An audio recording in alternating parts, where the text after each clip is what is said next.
TxStampin Sharon. Today we're going to be doing a fold that I literally have not done in years. And it took me a while to remember how to do all the measurements and stuff. However, I think it's super adorable and I hope that you will stay till the end and watch. I will give you all the measurements and everything that you need to create this card. I've been a Stampin' Up! Demonstrator for almost 23 years, and I love teaching you new things. If I can ever help you with any of your Stampin' Up! Supply needs, let me know. Here is my adorable card. Sigh, this is not good. Hope things get better soon. Look at this fun fold. I haven't done it in a while, so I was excited to give it a try again. I stamped the little envelope with the little giraffe, super cute. And the stamp set I'm using is called Back on Your Feet. I think it is just precious. Just love the little animals on there. Something really different for me. I haven't ventured into this area in a while. It's got some great little sentiments and everything. So I already have all my supplies, and I have a downloadable PDF for you that will have all the different layers that I'm using. So I am not going to go through and tell you what they all are now because there's quite a few, as you can see. But on the photo of on the PDF, you will see it like this, but these actually line up like this. So they layer, okay? Here is my card base, all right? Now, this is a little tricky. So I've already done one for my video, but we're gonna do it together.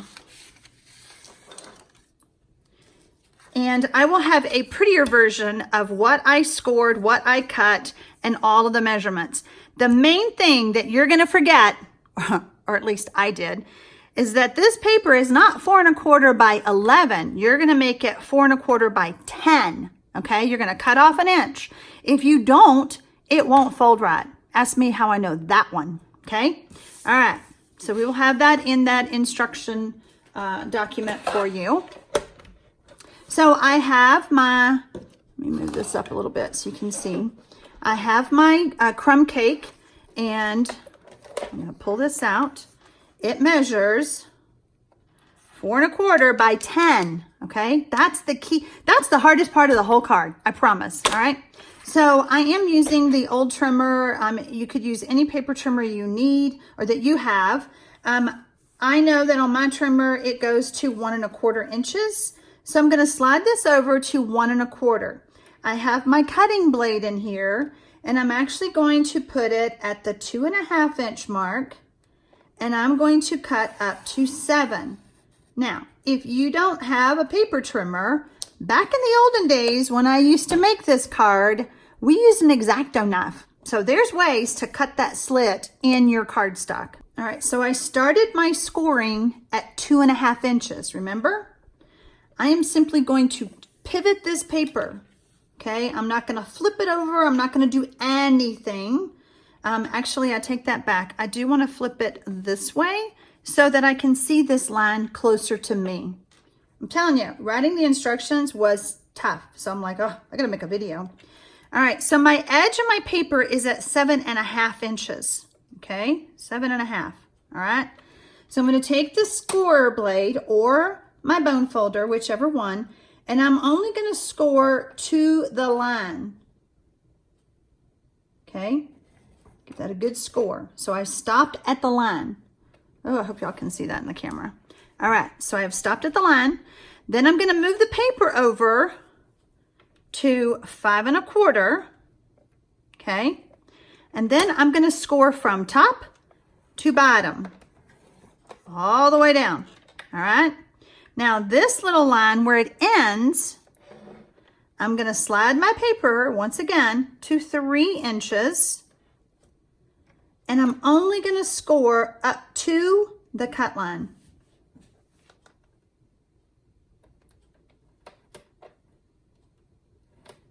Okay, so let's see what this looks like now. Okay, so what we have is we're gonna score, just like I was folding a card in half. This is gonna come up this way, this is gonna go back, and there you have it. Give it a good crease. Phew, hope that makes sense. I I hope that makes sense, okay? I will have that diagram and you have this video to refer to. So let's go ahead and assemble our card. So we're just gonna take this from the top down, okay? So the first thing we're gonna do is we have a little piece of Daffodil Delight. I'm gonna use Memento ink. And I'm going to stamp Sigh.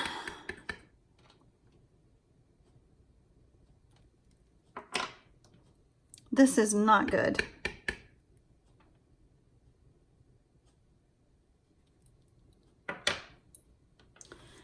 Then when I open it up, now I know that you may think this isn't very much room to write. If you need to say something else, you could add another piece here, or you could add a piece to the back, okay? You know, sometimes we're just signing a note. You know, we're not really writing out a letter, but if you needed more room, I just wanted it all to kind of matchy-matchy, so that's why I did it this way. All right, so on this layer, this is our inside sentiment layer. This is our outside sentiment layer. That's how it's going to be referred to in my instructions. Hope things get better soon. Okay. All right, so we're done with the stamping of that. And now we're going to stamp our little giraffe. I am using Memento ink because I want to use the Stampin' Blends to color.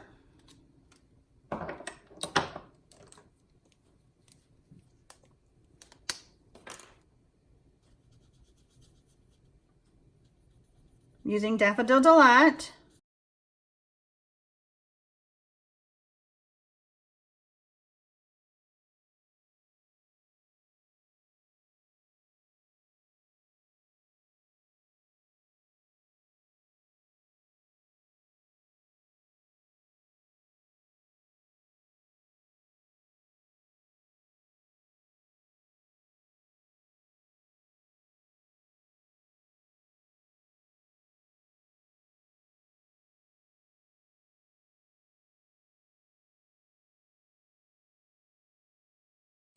And the ladder of the crumb cake.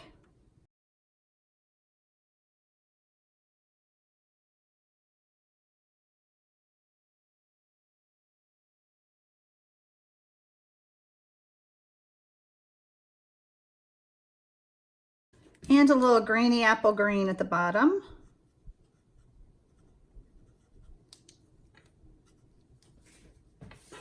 We're going to call this our giraffe layer.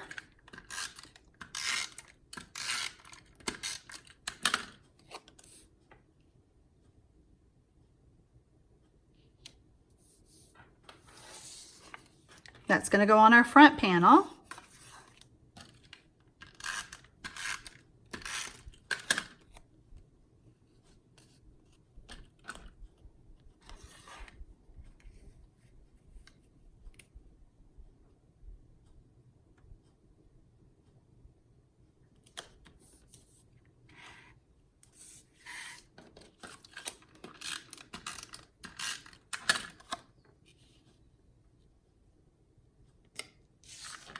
Our inside sentiment layer.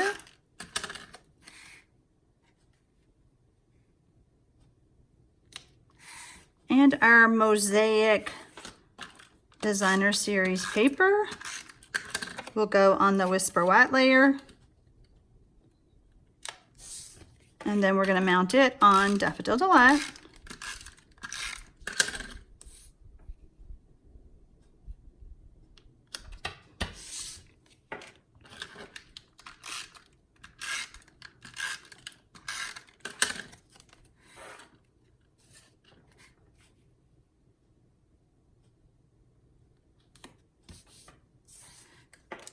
And then our little outside sentiment layer will go right here.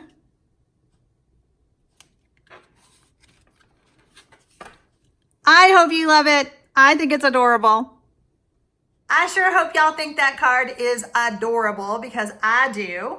And if you've not already subscribed to my channel, you can do so below. After you subscribe, you can hit the notification bell. As I mentioned on the video, I will have a downloadable link for you to go and grab that PDF that has all those measurements on there and all the supplies that I used.